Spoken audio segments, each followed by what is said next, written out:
Itulah makna sukaro.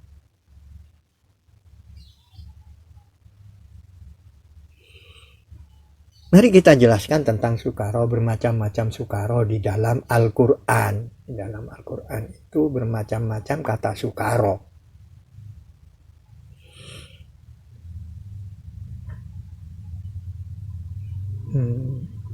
Satu, di surat sukaro itu di surat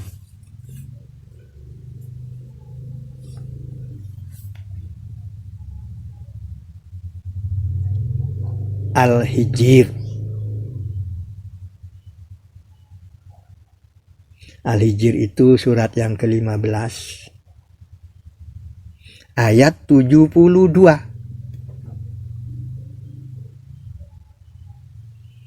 La amruka innahum lafi sakratihim ya'mahun.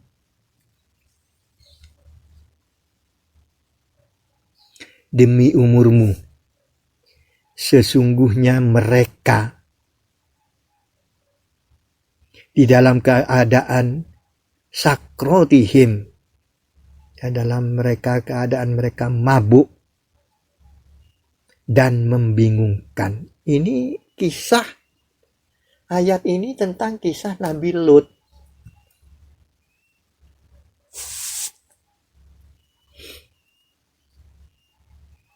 Di mana Nabi Lut itu kedatangan tamu para malaikat yang ganteng-ganteng. Istrinya melapor kepada masyarakatnya Nabi Lut. Nabi Lut didatangi, tamunya diminta. Karena apa? Masyarakat Nabi Lut itu adalah masyarakat yang suka laki-laki, suka kepada laki-laki. Masyarakatnya Nabi Lut itu, walaupun sekarang itu banyak juga dan bahkan akan dibolehkan dengan undang-undang, diusahakan itu oleh banyak orang.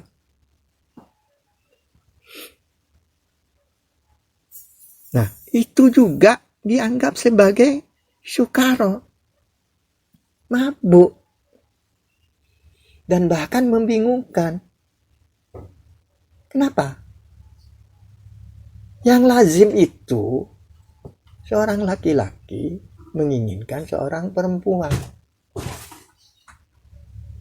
Lazim, harus.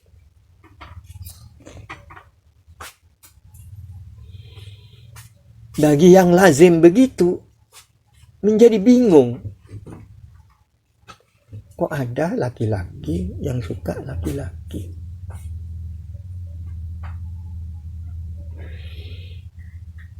Allahu Akbar. Putrinya Nabi Lut itu cantik-cantik.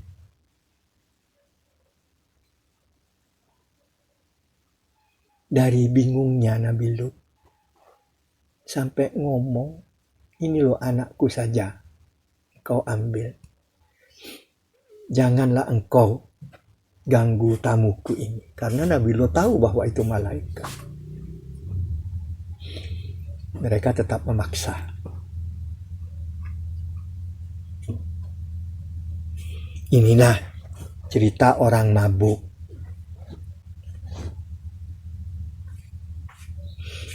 Dia melanggar sifat kemanusiaan. Di mana manusia diciptakan laki dan perempuan, dia lebih suka laki kepada laki.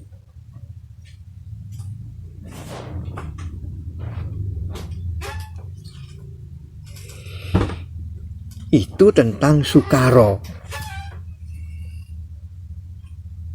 Yang kedua tentang sukaro, yaitu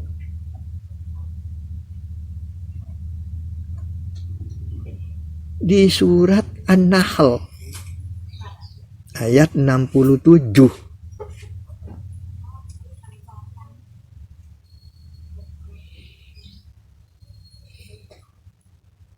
Yang bismillahirrahmanirrahim. Wa min samaratin nahili wal a'nabi tattakhidu minahu syukara.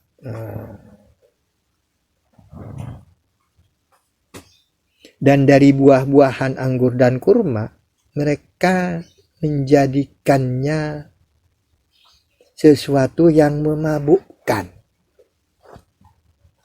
Padahal itu adalah rezeki yang halal dan yang baik. Jadi mereka merekayasa dari hal yang halal dan baik itu menjadi barang yang dilarang, yaitu yang memabukkan. Dari hal yang memabukkan itu sebetulnya dari barang yang halal dan bagus sebetulnya. Banyak contoh dari halal yang halal dan bagus menjadi memabukkan, menjadi hal yang dilarang oleh Allah.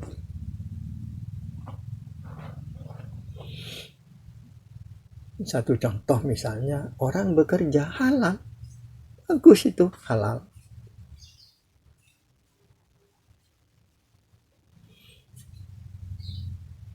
Tetapi ada orang mabuk pekerjaan sehingga dia tidak peduli tentang ibadah atau perintah-perintahnya Allah. Ini pekerjaan saja terus yang dipikirkan sehingga mabuk pekerjaan namanya. Dia nggak pernah beribadah. Dia tidak pernah melakukan amal-amal yang baik. Hanya bekerja terus, hanya mabuk pekerjaan. Dan dia berhasil mendapat upah dari pekerjaannya itu. Upahnya pun tentu halal, yaitu berupa duit. Akan tetapi duit ini halal juga. Tetapi apabila direkayasa oleh yang empunya, duit ini dijadikan alat untuk memabukkan dirinya, dalam kehidupannya dia yang terlihat hanya duit saja terus, sehingga dia mabuk duit. Maka mulailah duit yang halal itu sudah mulai menjadi tidak halal lagi. Gak pernah dia dengan duitnya itu berzakat, gak pernah dia dengan duitnya itu bersedekah, berinfak. Maka yang halal itu kemudian menjadi hal yang memabukkan. Itu sekedar contoh, banyak contoh-contoh yang lain.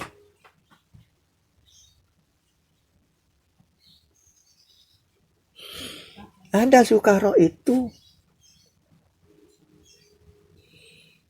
oleh karena adab. Sukaro itu karena adab. Ada. Yaitu di dalam surat Al-Hajj ayat 2.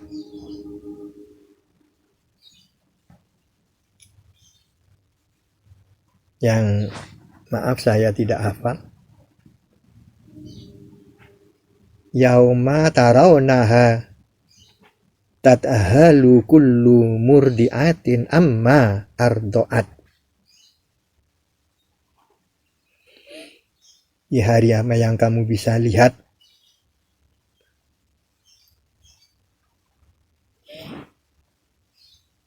pada hari itu kamu akan melihat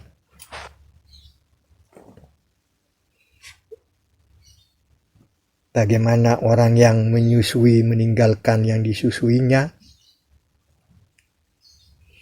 Ini hanya karena adab. Dan selanjutnya ayat itu mengatakan watarau nasa sukaro wa mahum bisukaro. Dan kamu melihat manusia mabuk,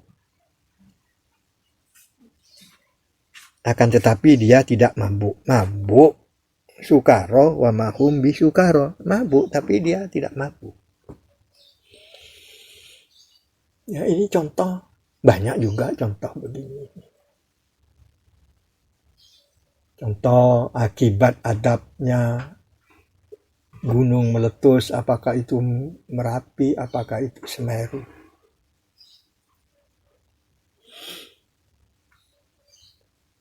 Mereka seperti mabuk minuman.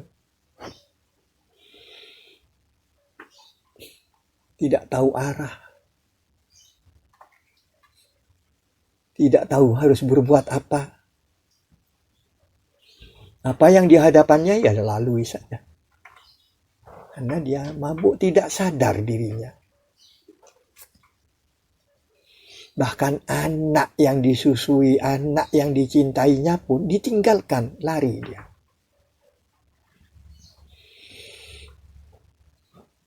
Bahkan harta yang menjadi beban dia, yang selama ini dicari, dikumpulkan, ditinggalkan juga. Itu di bermacam-macam adab yang didatangkan oleh Allah, yaitu tentang gempa, tsunami. Dari darat itu ada yang namanya gunung meletus, ada gempa. Dari laut ada tsunami. Dari atas ada hujan lebat sehingga banjir. Bermacam-macam. Ada yang penyakit, apa itu namanya COVID, apalagi lagi yang namanya kanker, apalah namanya, kencing manis.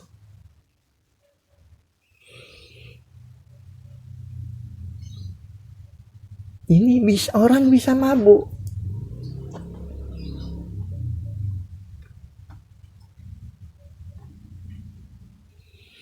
Oleh karena kanker otak, mabuk ingin sembuh. Yang ketika hidup dia sayangi duit itu. Walaupun punya 1 miliar untuk bersedekah, 100.000 saja sayang. Tetapi ketika dia diadab oleh Allah dengan penyakit yang namanya kanker otak, dia harus keluarkan bermiliar-miliar, dan itu pun harus ke luar negeri. Mabuk oleh karena penyakit. Itulah sukaro. Dan yang terakhir, orang yang terbiasa menunggui orang yang akan meninggal dunia, sakaratul maut. Kita melihat, kita ajak berbicara, sudah tidak lagi merespon. Kita suruh begini juga tidak merespon. Dia hidup. Kita mau mengatakan dia hidup. Tetapi tidak sadar. Mau mengatakan mati, dia masih bernapas. La yamutu fiha wa la yahya. Tidaklah dia mati, tidak pula dia hidup. Itu sukaro.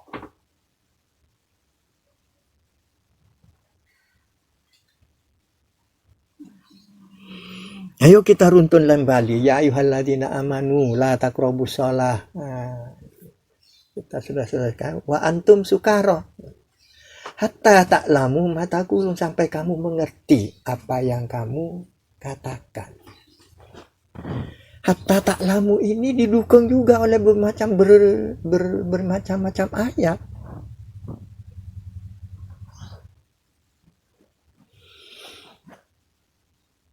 Hatta ta'lamu ma taqulun ini banyak juga ayatnya.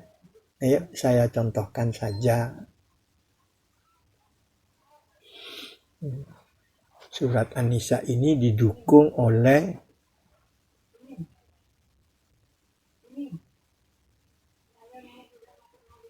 yang dekat-dekat saja, surat Al-Baqarah misalnya. Mulai dari 168.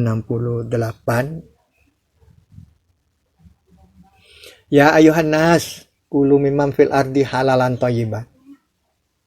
Wala tattabi'u khutuwatis syaitan, innahu lakum aduwwum mubin. Innama ya'murukum bisyu'i wal fahsya wa antaqulu 'alallah ma la ta'lamun. Wahai manusia, konsumsilah di bumi ini yang baik. Dan janganlah kamu mengikuti langkah-langkah setan, rencana-rencana setan, program-program setan. Sesungguhnya dia itu bagi kamu musuh yang nyata. Dia itu memerintah kamu kepada banyak kejelekan dan fahsya dan kekejian, keji. Tidak berperi kemanusiaan, tidak pernah berpikir tentang kemanusiaan.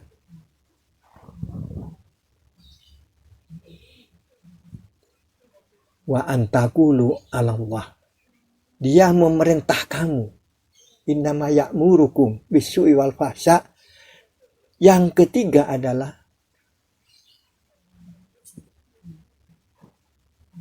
wa antakulu 'alallah ma la ta'lamun. Dan kamu mengatakan kepada Allah apa-apa yang tidak kamu ketahui. Mengatakan kepada Allah apa-apa yang tidak diketahui itu adalah perintah setan. Itu adalah perencanaan setan. Itu adalah program-programnya setan. Dan ini paling banyak berhasil setan di sana. Apakah kamu mengatakan Allahu Akbar, kamu kemudian tidak tahu? Itu perintahnya setan. Itu programnya setan. Itu adalah langkah-langkah setan.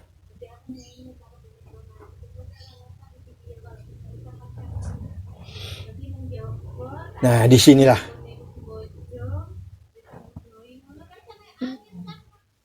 untuk menjelaskan bahwa harus tahu itu wajib hukumnya. Hatta ta'lamu ma taqulun itu tidak berdiri sendiri di ayat itu saja. Di ayat-ayat yang lain itu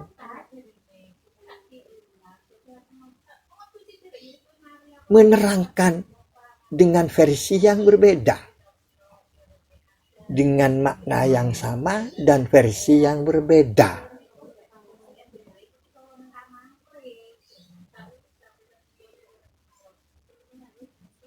Coba kita lihat di dalam surat Al-A'raf ya. Wa idza fa'alu fahisatan qalu wajadna 'alaihi aba'ana wallahu amarna biha. Qul innallaha la ya'muru bil fahsya atakuluna 'alallah ma la ta'lamun. Lagi-lagi apabila dia sudah berbuat sesuatu, fa'alu fahisatan fahsya, dia berkata, wa idza fa'alu fahisatan qalu wajadna 'alaihi aba'ana.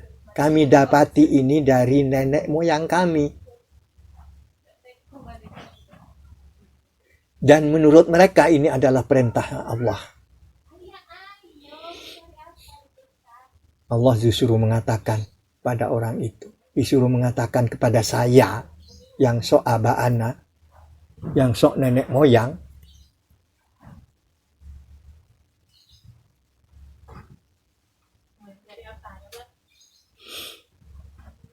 mereka berkata, wa idza fa'alu fahisatan qalu wajadna 'alaihi aba'ana wallahu amarna biha. Qul, katakanlah, Allah tidak pernah memerintahkan hal-hal yang fahsya. Kamu mendatangkan perkataan apa-apa, perkataan kepada Allah apa-apa yang tidak kamu ketahui.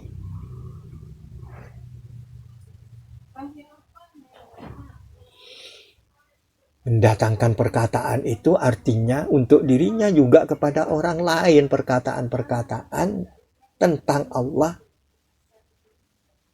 yang kamu tidak tahu.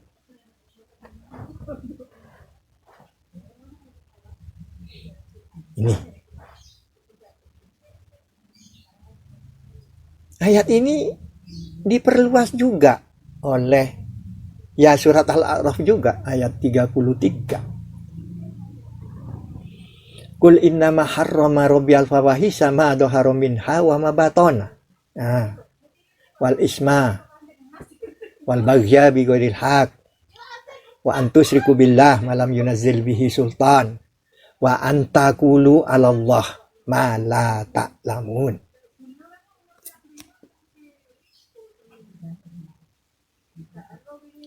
Katakanlah, hanyalah yang diharamkan oleh Tuhanmu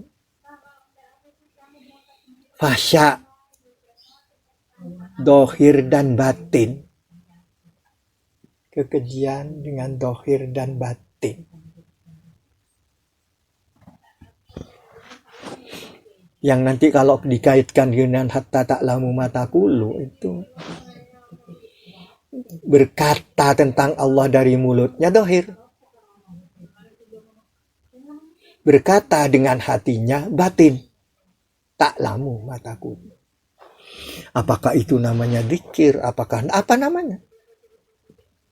Apakah berdoa tapi dia tidak tahu apa makna doa itu sendiri? Baik secara dohir maupun secara batin. Batin itu secara bersama-sama berjamaah atau sendiri-sendiri.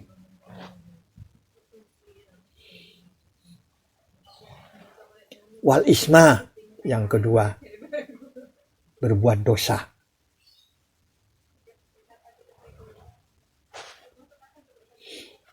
Berbuat dosa itu dengan alasan tidak tahu kah? Apalagi tahu. Wal baghya bi ghairil haq. Banyak tuntutan tapi tidak pernah benar. Menuntut inilah kepada Allah, menuntut sebagaimana Bani Israel menuntut ini, menuntut itu. Aku tidak akan beriman kepada kamu kecuali kamu barangkali punya rumah dari emas di dalam surat Bani Israel itu ya. Itu banyak itu.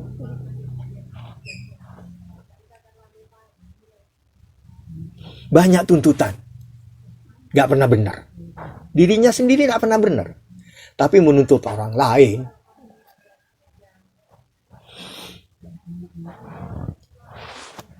Dia menjatuhkan hukum selalu kepada orang lain. Tuntutannya mau menghukum orang saja. Dia tidak pernah menghukum dirinya sendiri. Wal baghya bi ghairil haq. Wa antusyriku billahi ma lam yunazzil bihi sultan. Dan dia memperserikatkan Allah dengan apa-apa yang tidak punya kekuatan apa-apa situ. Dan yang terakhir wa antakulu 'alallah ma la ta'lamun, dan kamu mengatakan tentang Allah apa yang tidak kamu ketahui. Itulah surat Al-A'raf ayat 33. Sukaro. Itu perluasan arti kata sukaro. Mungkin ini terulang-ulang saya ngomong karena saya ini tidak terbiasa ngomong di hadapan. Jadi saya ngomong ini celingak-celinguk sana kemari, kok saya ngomong sendiri, saya tersenyum sendiri, kok saya ini kayak monyet yang melihat sesuatu cengar-cengir, sendiri saya ngomong, tidak terbiasa saya. Jadi mohon maaf kalau banyak kalimat-kalimat yang terulang-ulang,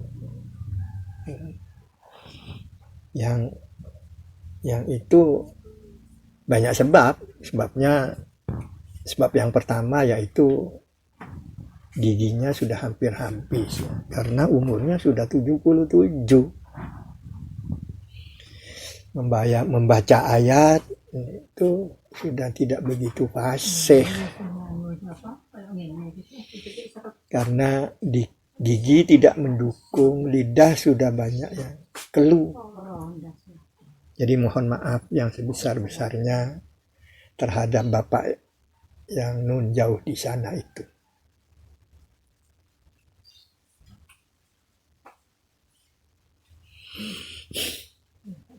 Ya. Selanjutnya ayat ini wala junuban.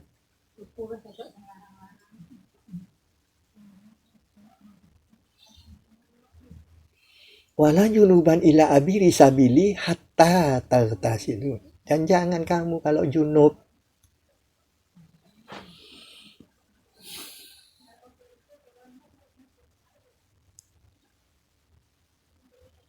kecuali dengan jalan mandi. Jadi kalau junub harus mandi dulu. Kalau mabuk tidak menyadarkan diri, tidak sadar apa yang dikatakan, belajar dulu. Sampai tahu. Jadi ayat ini terkait, bukan terpotong begitu saja. Terkait. Artinya menerangkan. Itu kalau kamu mabuk itu tidak sadar dirinya, lupa diri. Ada yang lupa diri, memang lupa diri. Ada yang tidak tahu memang. Hatta ta'lamu, sampai kamu tahu. Untuk tahu harus belajar. Bahkan ada orang yang tahu semua isi sholat. Tapi ketika sholat, pengetahuannya itu tidak terbawa. Dan bahkan mungkin ketika sholat itu dia berada di mana-mana tempat. Karena apa? Makna daripada arti daripada apa yang dia ucapkan itu tidak terikut, tidak terbawa maknanya.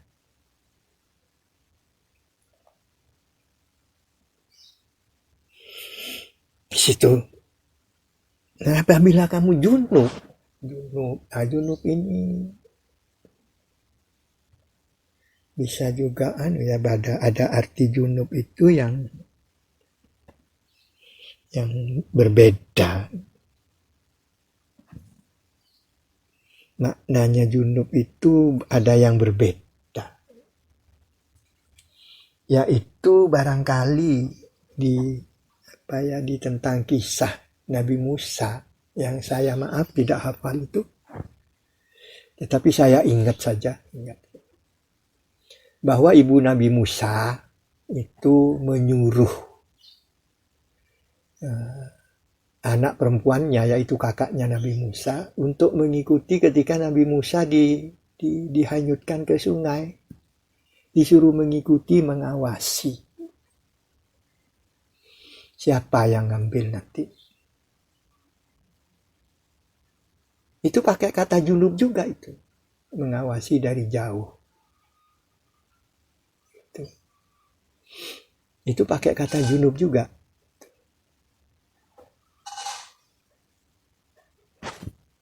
Nah, inilah junub. Kemudian, ya panjang juga ayat ini ya. Kemudian, apabila kamu dalam keadaan sakit, kamu dalam bepergian, kamu keluar dari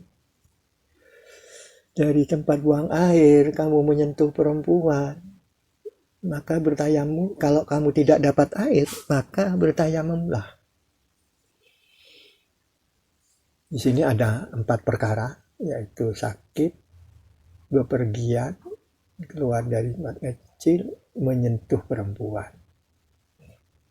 Kemudian tidak dapat air, jangan dijadikan alasan untuk tidak sholat. Sebab apa? Dikasih solusi oleh Allah dengan cara bertayamum, yaitu dengan tanah yang toyib itu biasanya sari-sarinya kebaikan itu. Cari tanah yang terbaik.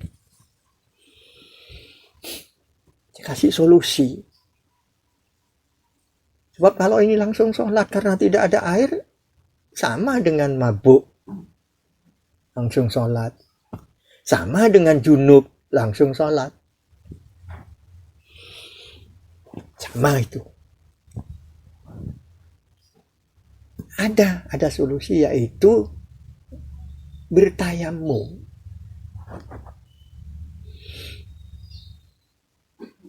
Dan dipersingkat pekerjaannya hanya dengan mengusap mukanya dan tangannya.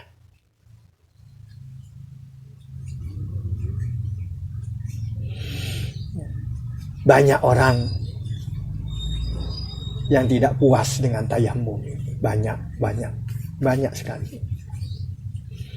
Kenapa? Itu wajar. Kenapa? Karena biasa mereka kemana-mana bertemu dengan air.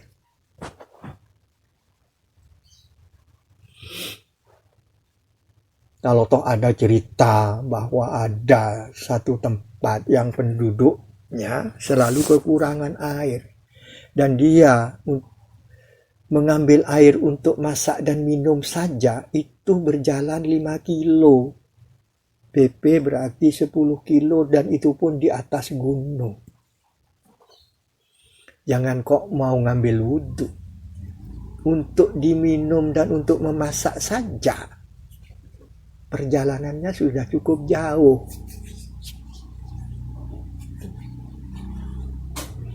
Marilah bapak-bapak atau saudara-saudara yang terbiasa dengan dekat air, ayo kita bertoleransi bahwa ada saudara-saudara kita.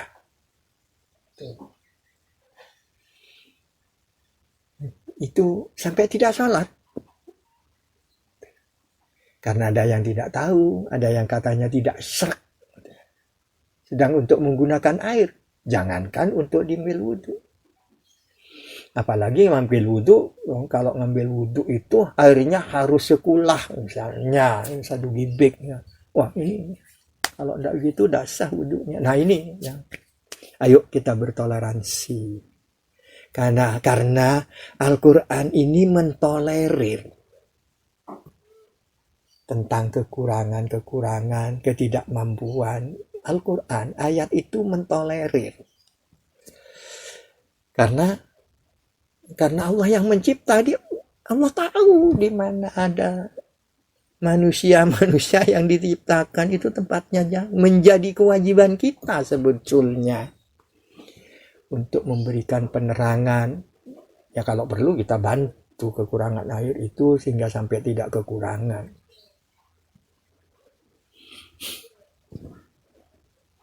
Membantu pengusaha dengan sekian miliar untuk membakar hutan aja bisa kok.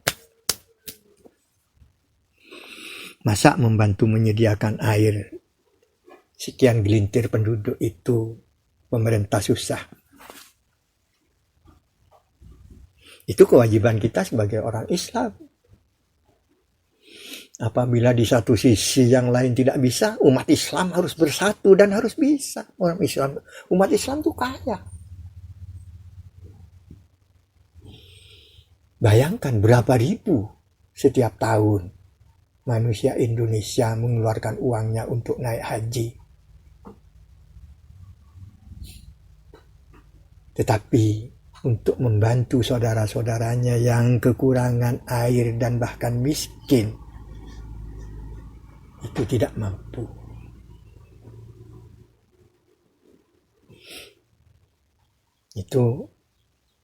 Itulah yang saya ketahui.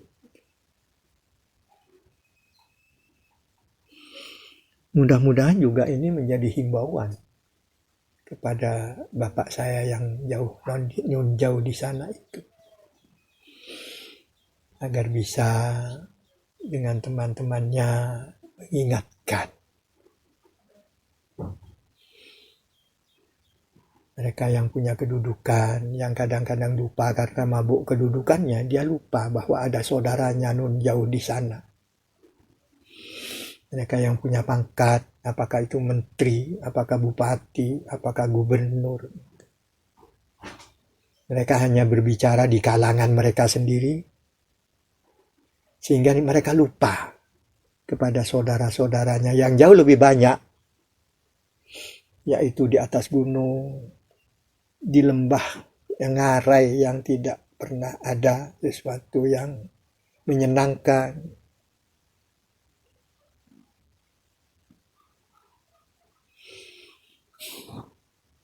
Mudah-mudahan insya Allah lain waktu apabila ada sesuatu yang perlu ditanyakan, saya akan menambah. Tetapi inilah yang mampu saya uraikan tentang surat An-Nisa 43 ini. Tentu saja ini untuk dikatakan memuaskan, itu jauh dari memuaskan karena keterbatasan saya menghafal ayat-ayat yang mendukung surat An-Nisa 45 ini. Saya mohon Pak, kepada Bapak bisa menambah, memperbaiki, memperkaya bendahara agar surat An-Nisa ini lebih indah dan lebih berkualitas. Saya menyadari kok bahwa ayat ini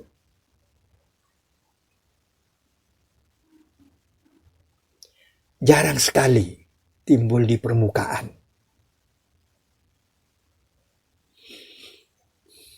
Apalagi sampai kedalamannya atau ketinggiannya. Di permukaannya saja ayat ini kadang-kadang abu-abu. Saya tidak tahu apa sebabnya. Apakah ayat ini kalau dikeluarkan tidak menguntungkan bagi seseorang? Atau bahkan merugikan barangkali? Saya tidak tahu itu. Wallahu a'lam. Tetapi itulah yang bisa saya sampaikan. Sekali lagi, mudah-mudahan ini berkenan di hati Bapak. Dan mudah-mudahan menambah perbendaharaan kepada Bapak. Agar kita sama-sama mencari kebenarannya. Tidak hanya di dalam surat An-Nisa 43 ini. Tentu seluruh ayat yang ada di dalam Al-Quran itu. Mari kita setiap ayatnya itu diberi ruh yang berkualitas. Yang dapat hidup berdampingan dengan ilmu apapun di dunia ini. Itu harapan saya sebagai sahabatnya Bapak. Dan saya sebagai kakeknya anak cucu saya. Mudah-mudahan anak cucuku juga berusaha sebagaimana kakek ini. Di mana keterbatasan kakek karena umur, barangkali hanya karena keterlambatan kakek ini untuk mengetahui sedalam-dalamnya tentang Islam. Mudah-mudahan kalian semua bisa melebihi kakek dalam menelaah setiap ayat di dalam Al-Quran.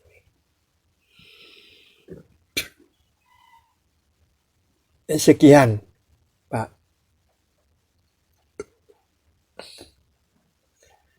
Mudah-mudahan kita semua diampuni oleh Allah, terutama saya yang berbicara ini.